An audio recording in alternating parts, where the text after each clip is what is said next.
Bienvenue sur S'ouvrir à l'amour, le podcast qui va t'aider à transformer ta vie amoureuse.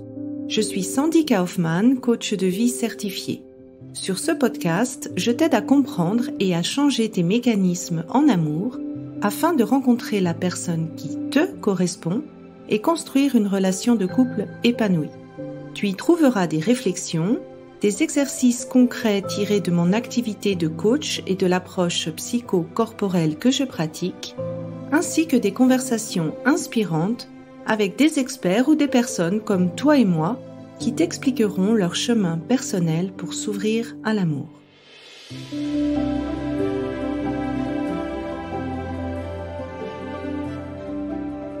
Tu écoutes l'épisode 26, Angelo Follet, les 21 peurs qui empêchent d'aimer. Alors Angelo Follet, je te le présente pas, c'est le fondateur du compte Instagram Balance ta peur et il a récemment sorti le livre Les 21 peurs qui empêchent d'aimer. Et donc dans cet épisode, on a vraiment creusé sur cette émotion qui est la peur. En quoi cette peur, c'est vraiment une porte d'entrée d'acceptation finalement de toi et pourquoi c'est si important de passer au travers de cette peur pour grandir personnellement.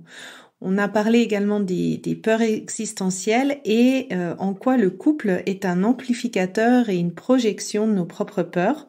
Donc voilà, je t'en dis pas plus, je te laisse écouter et ça serait un grand plaisir pour moi que tu viennes partager sur Instagram les prises de conscience ou ce qui t'a parlé le plus sur cette belle conversation. Bonne écoute! Alors aujourd'hui, dans cet épisode, j'ai l'immense honneur d'avoir Angelo Follet, qui est multipassionné, si je peux me permettre, avec tu es directeur artistique dans la musique, tu es thérapeute holistique et aussi conférencier. On te connaît bien sûr avec le compte Instagram Balance ta peur. Et aujourd'hui, j'aimerais parler d'un livre que tu as écrit qui s'appelle Les 21 peurs qui empêchent d'aimer. Et donc, ma première question, c'est comment tu en es venu à parler justement de ces peurs par le biais du conte et puis finalement ce qui t'a amené à écrire ce livre. Alors, très spontanément, je vais te dire que c'est grâce à mes propres peurs et mes propres angoisses que c'est devenu un sujet depuis 3 ans, un sujet d'étude pour moi. J'ai eu un parcours, une histoire de vie, une histoire familiale assez complexe avec de l'immigration, etc., entre autres. Même malgré le confort, on va dire, la chance que j'avais d'être dans un milieu plutôt confortable, je ne comprenais pas pourquoi j'avais toujours cette espèce de sentiment latent, un peu permanent comme ça en fond d'insatisfaction, mais ce n'était pas tant de la satisfaction, c'était d'inquiétude. Je le vois même sur des photos qu'il y a quand je suis petit, dans le regard, il y a quelque chose d'inquiet. Et puis, en fait, au fur et à mesure, adolescence, et puis jeune adulte, etc., ça a pris de plus en plus de place et ça m'empêchait vraiment soit, alors évidemment, d'être dans le moment présent, c'est-à-dire vraiment si c'est un moment de partage, un moment, je sais pas, de joie ou quoi, il y avait toujours quelque chose qui, si tu veux, s'invitait à mon expérience. Et jusqu'à ce que je commence à faire un vrai travail profond avec plusieurs thérapeutes, plusieurs approches différentes. Je pense qu'aujourd'hui, tout ce que je fais, que ce soit en individuel, en groupe, etc., c'est vraiment le fruit des expériences que moi, j'ai vécues en tant que patient ou en tant qu'accompagné. Et en fait, spontanément, en fait, je me suis rendu compte que la peur, en tout cas cette émotion-là, cette couleur-là, était pour moi une porte d'entrée, en fait. C'est un petit peu comme la première couche, tu sais, la couche la plus facile à sentir, la plus superficielle, pour essayer de me connaître un peu mieux déjà, sans sentir. Je n'ai jamais cherché, si tu veux, à régler un problème. Je trouve qu'il y a quelque chose comme ça aussi aujourd'hui de très difficile dans ce que j'observe des gens qui ont l'impression de vraiment avoir quelque chose à régler dans leur vie. Alors, bien sûr, ça peut être le cas, mais ce que je veux dire, c'est que j'ai jamais eu envie, si tu veux, de me débarrasser de ça, mais plutôt simplement d'être tranquille avec ça et de comprendre un peu mieux sa fonction, sa place. Donc pour moi, ça a été la porte d'entrée et parce que dans mon chemin thérapeutique, ça a été vraiment une ouverture vers des choses beaucoup plus profondes, des liens beaucoup plus profonds aussi. J'ai pu contacter une forme d'humanité, une forme de lien que j'avais jamais connu avant d'être plus à même de vivre avec mes peurs et de les comprendre. Et au final, c'est quelque chose que du coup, j'ai voulu proposer comme une espèce de première étape de rencontre avec soi-même et avec l'autre, soit par le prisme évidemment du compte Instagram, soit dans mon travail quand je propose des stages ou des retraites, où j'invite toujours les gens à faire d'abord le stage qui concerne les peurs pour ensuite aller sur des choses plus profondes comme le transgénérationnel ou le spirituel, des choses comme ça. Donc, si j'ai bien compris, pour toi, ça passe déjà par pleinement l'accueillir, en fait, cette peur. Pas essayer de se dire, je vais résoudre le problème, mais pleinement la vivre et pleinement l'accueillir. Oui, alors en fait, tu sais, donc moi j'ai une pratique qui est la Gestalt. Mm-hmm. Dans la théorie de la Gestalt, il y a quelque chose qui est très fondamental, c'est cette théorie paradoxale du changement. C'est-à-dire que cette théorie, très simplement, nous dit que le changement n'advient qu'à partir du moment où on est pleinement soi-même. Et donc, plus j'essaye d'être autre que ce que je suis en train d'être, plus la chose se fixe. Donc, partant de ce principe-là, mon idée, effectivement, c'est plutôt quitte à l'amplifier, tu vois, c'est-à-dire, donc c'est ce qu'on fait aussi en stage, c'est-à-dire qu'on amplifie un peu la peur, voilà, qui est présente pour les participants, parce que du coup, le fait d'être en groupe, le fait de travailler dessus, le fait de se montrer, etc., ça l'amplifie. Et le fait de l'amplifier fait qu'en fait, elle peut être vécue vraiment totalement. Ce qui fait qu'une fois qu'elle est vécue totalement, en fait, l'expérience suivante, l'émotion suivante, le sentiment suivant, ce qu'on a envie de vivre juste après, peut advenir beaucoup plus facilement parce qu'il n'est pas entravé par quelque chose qui n'est pas vraiment encore terminé. Tu vois, c'est un petit peu comme dans la théorie du deuil aussi, on en parle beaucoup. Nous, en transgénérationnel, on travaille beaucoup avec les deuils, ce qu'on appelle les deuils gelés, les gestaltes inachevés, donc une expérience de deuil qui n'aurait pas été vécu totalement, c'est-à-dire jusqu'au rituel du deuil, jusqu'au le fait de commémorer, d'honorer voilà, les personnes qui étaient vivantes et qui sont décédées, par exemple, ou le deuil d'une relation qui vient de se terminer. Il y a quelque chose qui, si ça ne va pas au bout, va se représenter. Et c'est à travers ces représentations, et donc la représentation, finalement, elle apparaît dans les expériences futures, soit en termes de souffrance, soit en termes de symptômes, soit en termes de symboles. Et c'est comme ça qu'on arrive petit à petit à sentir ce qui n'a pas été au bout, en fait. Et donc, mon travail est vraiment d'accompagner les personnes à vivre pleinement les expériences qui n'ont pas pu être, achevées, qui n'ont pas pu aller au bout. Et donc, si c'est la peur, effectivement, c'est d'aller justement aller la voir vraiment, quoi. C'est-à-dire d'y plonger.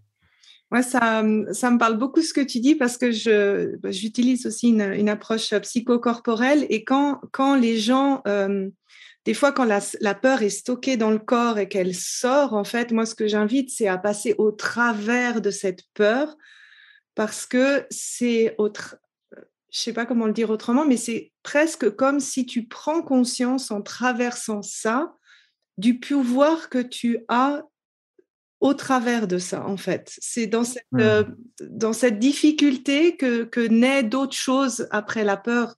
Donc, ouais, je rejoins totalement. Ça me fait penser à une pensée c'était un gourou hindou qui s'appelle Swami Prajnampad. Donc, il est connu parce que Arnaud Desjardins, qui est français, a développé, a apporté cette approche-là en Europe et en France. Justement, en fait, lui, il radicalise tout ça en disant, de toute façon, dans chaque expérience, on n'a que deux choix, c'est oui ou non. Et si tu veux, évidemment, quand tu traverses la peur, quand tu es en train de vivre cette peur, cette angoisse, cette anxiété, c'est un peu comme un tunnel. Tu peux faire demi-tour, mais c'est compliqué de faire demi-tour. Ou effectivement, tu peux continuer jusqu'à un moment donné, voir le bout du tunnel. Et en fait, je crois que c'est surtout le fait de dire non à ce qu'on est en train de vivre qui nous fait souffrir. C'est vraiment le refus. Lui, il appelle ça le refus. Vraiment, il dit regardez ce que vous refusez, regardez ce que vous refusez. Et l'invitation, c'est ça. On est bien en train de dire que accepter, c'est l'inverse de refuser. Donc accepter, ça ne veut pas forcément dire se résigner, mais ça veut dire ne pas lutter contre le réel, quoi. Et voilà, et il y a même une citation de lui que j'adore qui est l'idée n'est pas de ne plus souffrir, mais de choisir la souffrance qui est déjà là. Et c'est dans ce sens-là, moi, que j'entends ce mot de pouvoir que tu utilises, c'est-à-dire que choisir la souffrance qui est déjà là, en fait, c'est dire oui à ce qui est en train de se passer. Ça ne veut pas dire qu'il faut être maso et qu'il faut chercher à Oui, oui, oui, souffrir, on est mais au d'accord. contraire, il y a là, là, Ouais. Oui, moi, alors, quand tu parles du tunnel, c'est pour moi les plus grandes peurs. C'est comme si tu fais presque une mini renaissance, en fait. Parce que finalement, ce chemin de la naissance, c'est, tu viens à la vie, mais enfin, tu passes aussi par des challenges, en fait. Une naissance, c'est pas toujours forcément, et j'ai l'impression que c'est exactement comme tu décris un peu ce tunnel où tu dis oui et tu dis oui à tout, en fait. Et tu choisis de comment tu veux l'appréhender, en fait, ce passage. bah, c'est Annick de Souzenel, hein, qui est théologienne et qui est vraiment très, très pointue sur, notamment sur le christianisme, et qui parle de ça, de la mort justement comme une renaissance. Et quand tu parles de renaissance, effectivement, ça veut dire qu'il y a quelque chose qui a besoin d'être vécu jusqu'au bout pour se laisser mourir. Et la nature nous le montre très bien, la naissance des enfants nous le montre très bien. C'est quand même pas, c'est pas une partie de plaisir, hein, la naissance, hein. Bon, moi, je me souviens pas, on se souvient pas de notre naissance, mais quand je vois la naissance de mon enfant, je me dis, waouh, ok, ça a été des heures de tunnel, en fait. Oui, et plus j'avance dans mon parcours d'accompagnement, plus je remarque aussi que ce qui s'est passé au moment de cette naissance, en fait, on le répète tant qu'on n'est pas passé jusqu'au bout de ce tunnel. Ouais. Oui, oui, oui, il y a des traumatismes comme ça aussi au niveau du contexte de naissance qui parfois, effectivement, se rejouent à petite échelle, mais avec la même intensité dans nos relations ou dans nos expériences de vie. Ouais. Et dans ton livre, en fait, il y a deux choses que tu as dit que j'ai adoré, en fait. La première, c'était que dans ton conte, en fait, la plupart des gens, ils te partageaient des peurs qui étaient liées aux relations amoureuses. Et j'ai bien aimé ta citation. Tu dis, finalement, le couple nous impose nos dragons et nos monstres intérieurs. Et Hmm. que après, tu as dit que notre capacité à aimer est intimement liée à notre capacité à surmonter nos peurs et nos souffrances. Et donc, dans ton livre, t'en es arrivé à 21 peurs. Comment t'en es arrivé à ça? Quel a été pour toi le processus peut-être de choix ou de classification? Les 21, alors il y a deux choses. La première, c'est que c'est vraiment celle qui revenait le plus souvent. Donc il y a cette espèce d'étude sociologique qui est vraiment pas faite par un sociologue parce que je suis pas statisticien, etc. Mais c'est ce que j'ai pu répertorier, c'est ce que j'ai pu relever des peurs qui revenaient le plus souvent. Et après, mon idée, c'était que le livre, j'avais vraiment envie de, tu sais, un peu comme le livre dont vous êtes le héros. Voilà, tu peux rentrer par différentes portes, t'es pas obligé de le lire dans l'ordre, etc. Mais en tout cas, j'avais vraiment envie que ce soit un cheminement et que ces 21 peurs soient ces 21 portes d'entrée pour commencer son cheminement à travers les peurs et à travers le livre. Et aussi parce que dans beaucoup de pratiques, les 21 jours, c'est souvent une période de cure ou une période de détox ou une période voilà, je sais pas, ça peut être du jeûne ou n'importe quoi, mais il y avait ce côté un petit peu, un espace-temps qui est pas comme celui du quotidien, tu vois, qui est pas une espèce de routine, voilà, où on fait les choses un petit peu sans trop en avoir conscience, etc. Là, j'avais vraiment envie que ça aurait pu s'appeler les 21 journées dans la peur ou quelque chose comme ça, hein. Enfin, tu vois, c'était vraiment ça l'idée. C'était vraiment l'idée d'un cheminement et de 21 portes d'entrée pour mieux se connaître, peut-être. Ouais. Oui, bah en fait, c'est Parce que finalement, ce que j'aime aussi beaucoup dans ton livre, c'est tu décris vraiment les différentes formes que la peur que tu décris prend. Et puis, à la fin de chaque peur, tu donnes une première piste pour aller vers l'amour. Et ça, j'aime beaucoup. Et puis, de toutes ces peurs-là, est-ce que tu voudrais peut-être en expliquer les trois plus grandes ou les trois qui te semblent importantes? Et puis, si tu veux bien donner une première piste pour aller vers l'amour, les trois qui te semblent les plus fortes ou les... Ouais, bah, en fait, il y a quelque chose sur lequel je me suis beaucoup basé aussi, parce qu'en fait, ça aurait pu s'appeler les 5 peurs. Parce qu'il y a toute la philosophie existentialiste a défini 5 grandes angoisses existentielles. Donc, j'aurais très bien pu prendre ces 21 peurs et les ranger dans les 5 grandes angoisses existentielles. Donc, évidemment, dans les plus grandes, il y a la mort, hein, qui est quelque chose voilà, qui, à partir du moment, je crois qu'on est vivant, conscient, etc., ça nous pend au nez. C'est le seul truc dont on est à peu près sûr, hein, je pense, tu vois, dans la vie, Oui. c'est qu'on va mourir. Donc, c'est assez paradoxal, mais bon. Donc, il y a la mort, mais la mort, ça veut aussi dire tout ce qui est de l'ordre de la finitude, de la fin, les choses qui se terminent. C'est pour ça que le travail du deuil est aussi un travail très important par rapport aux peurs. Il y a évidemment ce qu'on disait, un peu cette question du sens, le fait souvent dans les crises de passage, dans les moments un peu de notre existence, dans des moments de crise comme ça, il y a souvent une perte de sens, une perte de repère. Et donc, dans ces crises de passage, la quête de sens peut être très angoissante si on imagine que le monde, finalement, n'en a pas vraiment et qu'il y a une forme d'absurdité dans le monde et que, en fait, c'est une sorte de plateau de jeu géant et en fait, on ne connaît pas trop les règles, on ne sait pas avec qui on joue vraiment, on ne sait pas comment on gagne, on ne sait pas comment on perd. Et donc, moi, je trouve que cette angoisse-là, elle est intéressante parce que elle est vraiment... elle nous aide aussi justement, dans ces morts renaissances, dans ces crises de passage, à passer de l'autre côté, quoi. Donc, il y a la mort, il y a la mort, le sens. Après, une des peurs qui revient le plus souvent et qu'on pourrait mettre dans les angoisses existentielles, c'est celle de la solitude. C'est-à-dire qu'il y a quelque chose où nous, êtres humains, et puis même tu vois, dans l'écologie, enfin, dans la nature, etc., il y a quelque chose de très relationnel. On est des animaux sociaux. Et pourtant, il y a quand même, chez chacun de nous, je crois, l'intuition et la conviction que on est et on meurt profondément seul. Il y a quelque chose qui fait que on n'aura jamais vraiment accès totalement à l'autre et l'autre n'aura jamais vraiment complètement accès à nous. Et donc, il y a quelque chose comme ça, un peu de l'isolement, de la solitude, donc toutes les peurs qui disent j'ai peur de ne pas être compris, j'ai peur de pas être, j'ai peur d'être rejeté, etc. Il y a tout cette angoisse-là de la solitude parce qu'il y a quelque chose en nous qui sait profondément que il y a quelque chose auquel on n'aura pas accès, soit de nous, soit de l'autre, et vice-versa. Oui, et puis je trouve que c'est intéressant, c'est comme si on devait faire un choix. Alors que pour moi, en fait, si la relation à nous et la relation aux autres, en fait, elles peuvent coexister. Donc, tout cet aspect de solitude, d'être seul, d'être en relation avec soi, être en relation avec les autres, c'est pas forcément un choix.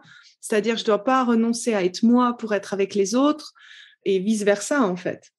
Oui, alors c'est même une conception très manichéenne, quoi. Soit c'est moi, soit c'est les autres, soit c'est ce qui se passe à l'intérieur, soit c'est ce qui se passe à l'extérieur. Et effectivement, je dirais que aujourd'hui, je suis assez convaincu de l'idée que il y a quelque chose un peu de l'idée que ce qui se passe à l'extérieur, c'est aussi beaucoup, et Jung il a très bien théorisé avec l'ombre, mais ce qui est projeté à l'extérieur, en fait, et comment finalement on va percevoir les autres, percevoir le monde, etc. Finalement, effectivement, raconte quelque chose de nous, quoi. Et donc, que ce soit la relation à moi-même ou la relation à l'autre, ça part toujours du même endroit, en fait. Donc, effectivement, il y a quelque chose à aller peut-être découvrir de soi à travers l'autre. Souvent, en fait, il y a cette idée, moi j'aime bien cette idée-là de je m'aime à travers toi. Et donc, ça peut paraître très narcissique, donc très freudien, mais en fait, c'est juste qu'il y a quelque chose de la connaissance de soi auquel on a accès parce qu'il y a l'autre. Oui, moi, j'aime aussi dire que, en fait, notre relation à l'autre, c'est ce qu'on pense de l'autre. Et donc, comme c'est ce qu'on pense de l'autre, c'est automatiquement, en observant les pensées qu'on a vis-à-vis de l'autre, on s'observe soi-même parce que c'est nous qui générons toutes ces pensées, en fait. Ouais, alors moi j'irais même plus loin, c'est que je pense que c'est ce qu'on pense de nous, mais qu'on a en déni en fait. C'est ce que je pense de l'autre, c'est ce que je pense de moi en déni. Et donc du coup, il y a un vrai jeu pour moi. Moi, je m'éclate avec ça aujourd'hui. Alors au début, c'était forcément très lourd parce que des fois, tu te vois avoir du ressentiment pour quelqu'un ou être en colère ou avoir envie de l'insulter ou quoi. Et quand tu commences à jouer avec ça et à dire, OK, bah attends, dans quelle mesure ce que je suis en train de penser de lui, ça peut parler de moi. Mais c'est ça aussi la connaissance de soi, c'est qu'il y a, je le dis toujours moi en début de thérapie, c'est que attention, c'est pas une partie de plaisir tout le temps. Les gens, j'entends beaucoup de gens dire voilà la connaissance de soi, la réalisation de soi, etc. Comme si ils allaient découvrir que des jolis trucs. Mais en fait, souvent non. Et donc, c'est souvent dans ces moments-là un peu durs où on commence à se voir faire, et se voir dire et se voir penser, et se dire, oula, oui, d'accord, bon, bah, ok. Et en fait, quand on est d'accord avec soi, et ben voilà, il commence à s'ouvrir un espace, quoi. Oui, mais je trouve que particulièrement la relation de couple, et puis plus tu Ouais. approfondis la relation, c'est justement là où quand tu as un jugement en fait vis-à-vis de ton conjoint, c'est là où tu te rends compte, ah ouais, mais peut-être que je fais exactement la même chose. Et ce que je lui reproche, en fait, c'est exactement ce que je fais moi. C'est pour ça que c'est intéressant le couple, parce que c'est vraiment un terrain de jeu où si tu arrives à être avec quelqu'un avec qui tu peux jouer avec ça, avec qui quelqu'un qui peut te renvoyer la balle et dire mais attends, là ce que tu es en train de me dire, toi tu fais pareil en fait. Enfin, et ben à ce moment-là, oui, bah peut-être que l'autre est effectivement en train de m'apprendre un truc sur moi qui peut-être me plaît pas au départ, mais du coup il y a quelque chose de croissant, quoi. Il y a une croissance qui se fait et c'est par la relation qu'elle se fait. Ouais, ouais, je dis toujours, une fois que la phase de l'amour amoureux, enfin le côté passionnel est passé, pour moi vraiment, comme on recrée en fait cette notion de sécurité ou qui est nécessaire pour arriver des fois à s'ouvrir, on dit bon, on fait une partie de notre vie ensemble, que vraiment le couple en fait ça devient un terrain de développement personnel et ça nous fait bosser en fait. Ah bah oui, oui, oui. Mais tu sais, même quand on travaille beaucoup en transgénérationnel, évidemment, avec les génogrammes et donc les arbres. Et en fait, ce qui est marrant, c'est que la plupart du temps, les patients réalisent à quel point c'est pas toujours l'amour qui fait qu'on se met en couple.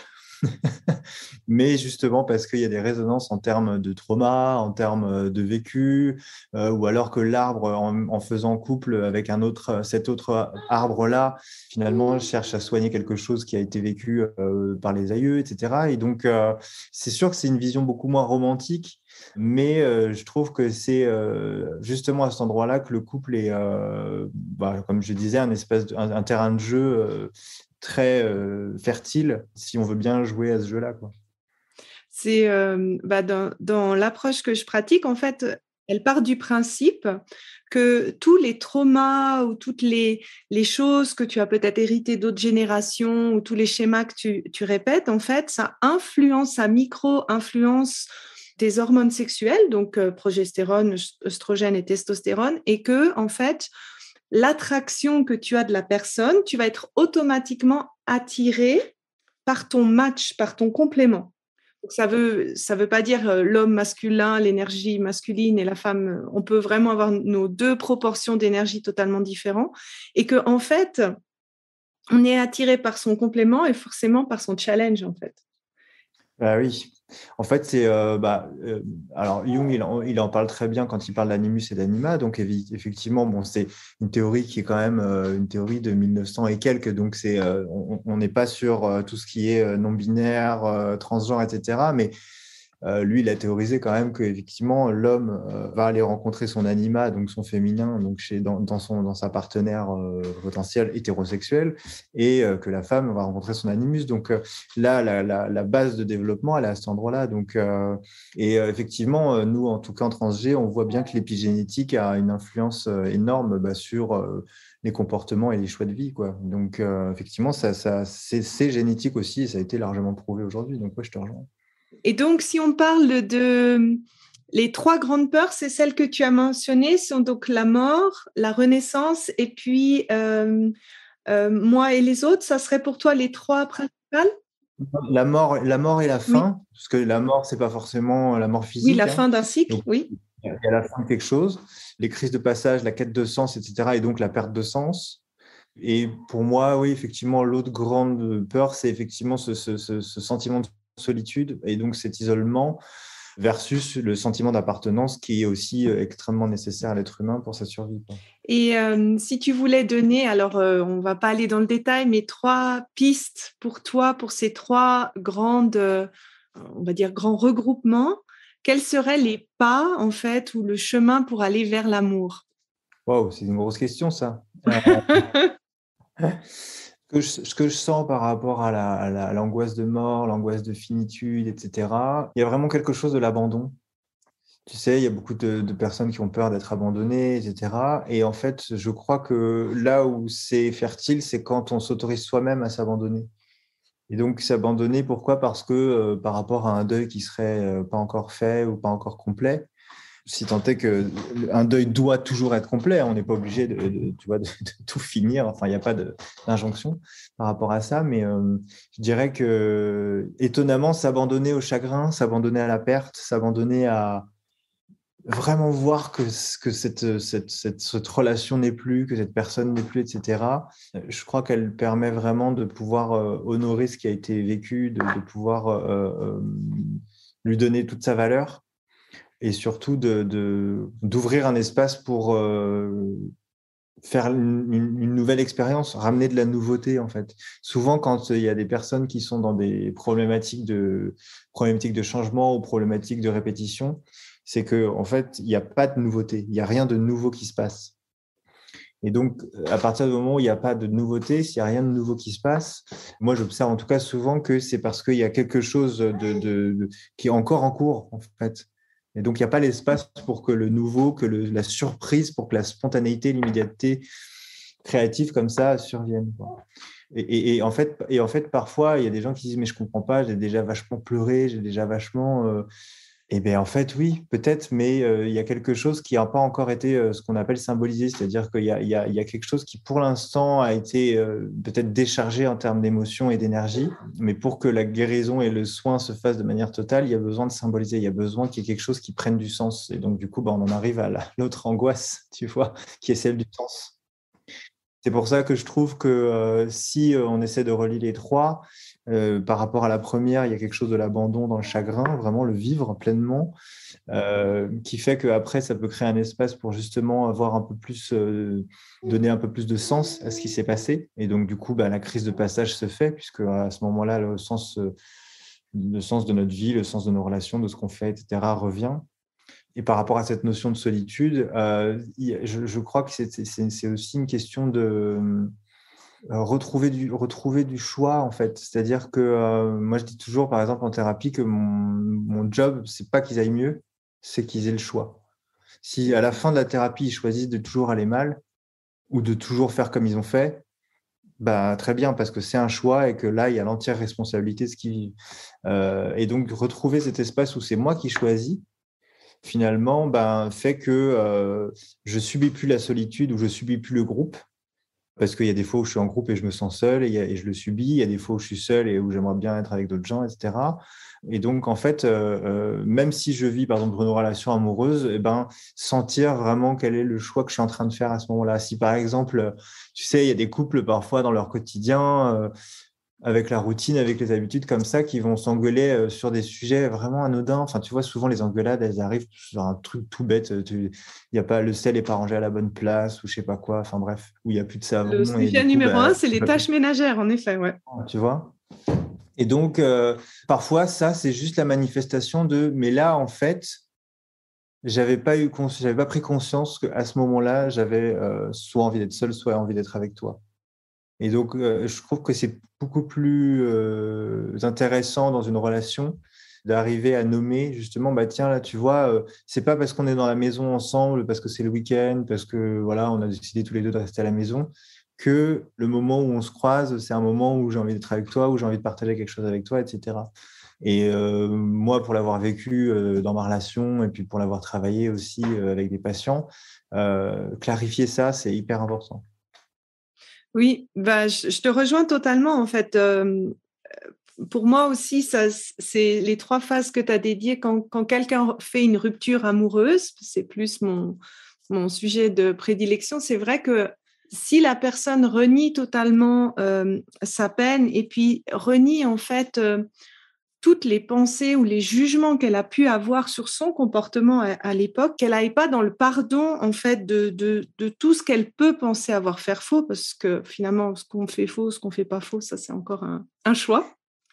Et ben souvent, justement, ça occupe une place, elle reste dans cette relation qui s'est pas arrêtée, et en fait, ça empêche vraiment une autre relation de venir. Et c'est vrai que cette phase que tu dis comme la perte de sens, moi j'ai toujours dit, c'est le moment où tu as compris finalement la relation et pourquoi cette relation elle a peut-être pas marché, quelle était ta partie, quelle était peut-être la partie conjointe, et où finalement tu acceptes que qu'elle a pas marché parce que tu as compris en fait qu'est-ce que tu devais passer à travers, quelle était la blessure à travailler, etc.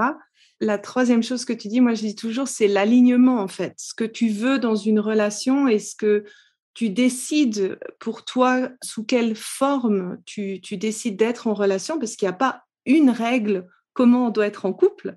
C'est simplement de choisir ce que nous, on veut profondément et puis de trouver la personne qui finalement a plus ou moins les mêmes envies en fait. Ça me parle. Après, c'est vrai qu'il y a beaucoup de moments dans notre vie, je crois, et dans nos relations où parfois le premier réflexe qu'on a, c'est de dire qu'on ne sait pas. Et moi, j'aurais tendance à considérer ça la plupart du temps comme une grosse flemme.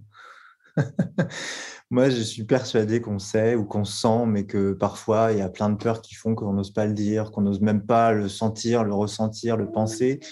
Soit parce qu'il y a un sentiment de honte, soit parce qu'il y a quelque chose qui est en lien avec la famille qui fait que dans notre famille, chez nous, on divorce pas. Et donc, tu as envie de divorcer, et tu sais pas comment faire, tu sais pas comment le dire, tu sais même pas si tu as le droit de le ressentir.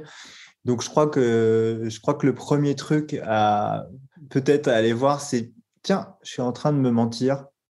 Et tu vois, d'un coup, il y a quelque chose un peu qui peut s'ouvrir, quoi, je pense. Le je sais pas, j'y crois jamais, moi.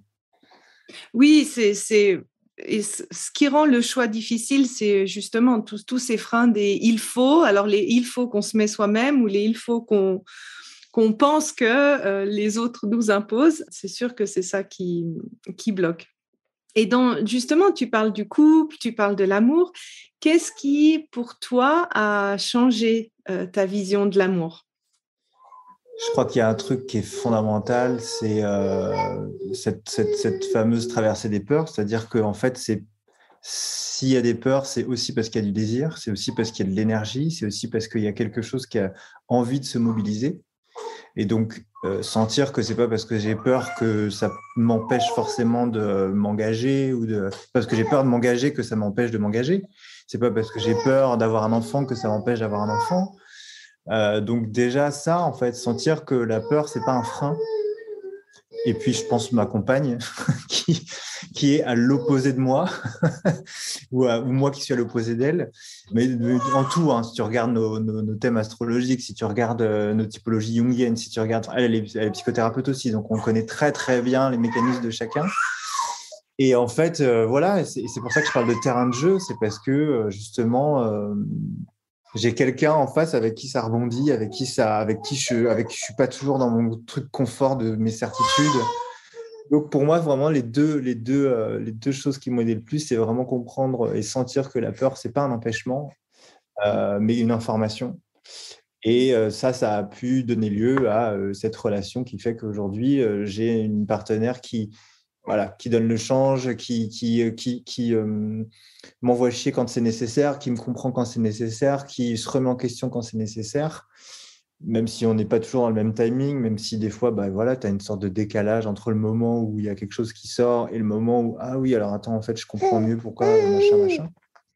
Mais voilà, je pense que c'est un peu les deux choses qui m'ont fait un peu vivre l'expérience de l'amour de manière différente. Et peut-être le troisième truc, c'est aussi quelque chose d'un peu plus éthéré, on va dire, qui est vraiment le contact à la spiritualité, au chamanisme, travail avec les plantes, le contact avec la nature, etc. Qui, moi, je suis pas croyant, mais dans mes grands moments de détresse et d'effondrement, je me mets à prier spontanément.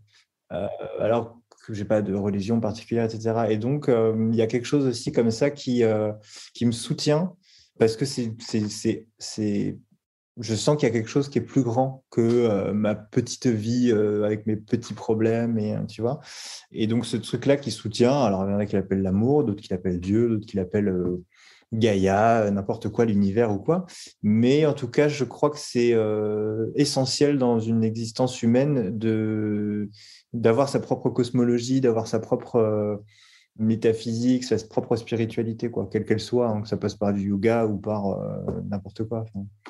Oui, moi, je te rejoins totalement. C'est une sensation on est un ensemble, en fait. Ouais. On peut être la petite poussière, mais dans un ensemble. Et ça c'est pour moi ce que ça signifie, l'amour. C'est cette notion d'abondance et que c'est toujours là et que finalement, les seules choses qui nous bloquent par rapport à l'amour, c'est nos propres peurs. Et qu'à tout moment, on peut dire, bah voilà, j'accepte cette partie de la peur, mais il y a quand même tout le reste qui est là. Il y a l'amour qui est là, il y a cette expérience qui est encore là et qui est toujours disponible pour chacun d'entre nous. Mais je crois c'est ça aussi que je sens de plus en plus, c'est que probablement que la peur, c'est l'absence d'amour, alors qu'à l'inverse, l'amour comprend la peur. Exact. Il y a quelque chose comme ça que j'ai l'impression de vivre, en tout cas. Ouais, c'est en effet que je pense qu'on peut avoir vraiment l'amour accepterait la peur et que quand on est juste dans la peur, il y a vraiment... C'est l'absence d'amour, en fait, la peur. Exact. Et si tu voulais donner un conseil, alors je sais que c'est pas un conseil, mais pour s'ouvrir... Faites pas d'enfants. Rien dit, je rigole. C'est nos plus grands coachs. Hein. Quel serait le conseil que tu aimerais donner à quelqu'un pour s'ouvrir à l'amour? Spontanément, le premier truc qui m'est venu, c'est d'enlever ses masques. Il y a vraiment quelque chose de la relation. Alors, si en plus, toi, tu es spécialisé dans le couple, mais du coup, dans le couple où, comme tu disais, toute la phase passionnelle, la phase de séduction, etc., où en fait, on est une sorte de devanture de nous-mêmes, une vitrine de nous-mêmes, et où on fait bien attention à montrer que ce qu'on a envie de montrer. Et je crois que la relation, elle commence quand justement ça retombe un peu, quand on commence à se voir. Et donc, je pense que pour apparaître à l'autre, et donc c'est vraiment ce paradoxe que les gens veulent être aimés pour ce qu'ils sont, et en même temps, ils se montrent jamais comment ils sont vraiment. Je dirais ce travail-là sur les masques, déjà voir que tu es en train de porter un masque au moment où tu es en train de vendre quelque chose de toi, mettre en lumière ou mettre en avant quelque chose de toi, que ce soit une partie positive ou négative, hein, parce qu'on peut très bien mettre en avant un truc négatif, négatif, quelque chose qui est a priori pas vendeur, tu vois. Et moi, ça m'a aidé beaucoup aussi, c'est-à-dire me désidentifier à ce que je crois être. Ça fait mal, hein, parce que tu dis, ah bon, bah, finalement, ah d'accord, c'est juste, je peux enlever le masque et le poser à côté, mais qu'est-ce qui reste en fait, quoi, tu vois? Qu'est-ce qui reste quand tu as enlevé tes masques? Et pour moi, c'est un gros boulot déjà de se voir et donc de jouer avec ça. C'est-à-dire qu'à terme, encore une fois, ce n'est pas l'idée de plus avoir de masque, on en a toujours.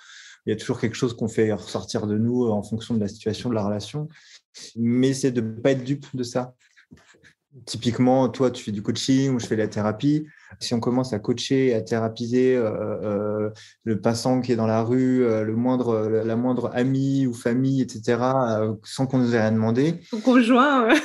Encore pire, un conjoint, alors encore plus quand l'autre est aussi thérapeute, mais Du coup, nous, c'est ça, on essaie vraiment d'éviter de faire ça.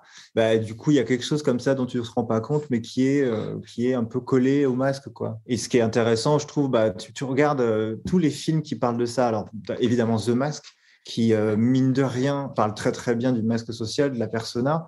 On se rend compte que finalement, c'est quand il est, à un moment donné, quand il met le masque, etc., il se rend compte qu'il a plein de pouvoirs, plein de capacités, plein de choses qui étaient dans son ombre, en fait, qu'il n'arrivait pas à exprimer sans ce masque. Ici, il y prend goût, donc il a envie d'être tout le temps le masque. Et en fait, on se rend compte que c'est quand il enlève le masque, mais qu'il a intégré son ombre, c'est-à-dire ce qu'il pouvait n'exprimer qu'avec le masque, qu'il rencontre la nana, que la nana, elle est donc son anima, en l'occurrence. C'est pas juste une femme, c'est aussi son anima. Et donc, c'est à ce moment-là qu'il peut rencontrer sa part de féminin et donc sa sensibilité, ses émotions, etc. Quand on regarde La Casa de Papel, c'est pareil. La Casa de Papel, tu te rends compte que plus au fur et à mesure de la série, que la série avance, ils enlèvent leur masque et ils commencent à s'appeler par leur vrai prénom et nom. Donc, en fait, plus le masque disparaît, donc leur nom de ville et leur masque de Dali, là, finalement, plus il y a de l'émotion, plus il y a du lien, plus il y a quelque chose d'authentique, en fait. Je n'avais pas vu sous cet angle-là, mais c'est vrai que maintenant que tu le dis, c'est vraiment ce processus, en fait. Je dis plus, on ne tombe pas amoureux d'une vitrine, en fait. Oui et non. Enfin, oui, non, mais c'est évident qu'on ne tombe pas amoureux d'une vitrine. Enfin, je dirais qu'on tombe amoureux d'une vitrine, mais que l'amour émerge une fois qu'on rentre dans le magasin, quoi, vraiment. Ouais, voilà. Chacun son système de référence, tu vois. En tout cas, merci beaucoup pour cet échange. C'était un grand plaisir.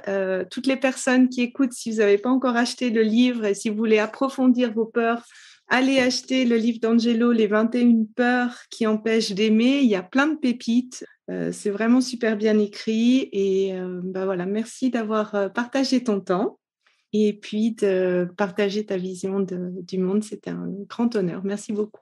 Merci pour cet échange et ton travail. J'espère que cet épisode t'a plu et aura été source de réflexion pour toi. Pour continuer d'échanger, rejoins-moi sur Instagram via Sandy Kaufman Love Coach et n'hésite pas à me partager en commentaire ce qui t'a aidé dans cet épisode. Et enfin, si tu es prête à t'ouvrir à l'amour et à transformer ta vie amoureuse, je t'invite à rejoindre mon programme de coaching S'ouvrir à l'amour. Tous les détails se trouvent sur mon site sandykaufman.ch. Et n'oublie pas, il n'y a que tes peurs qui te séparent de l'amour.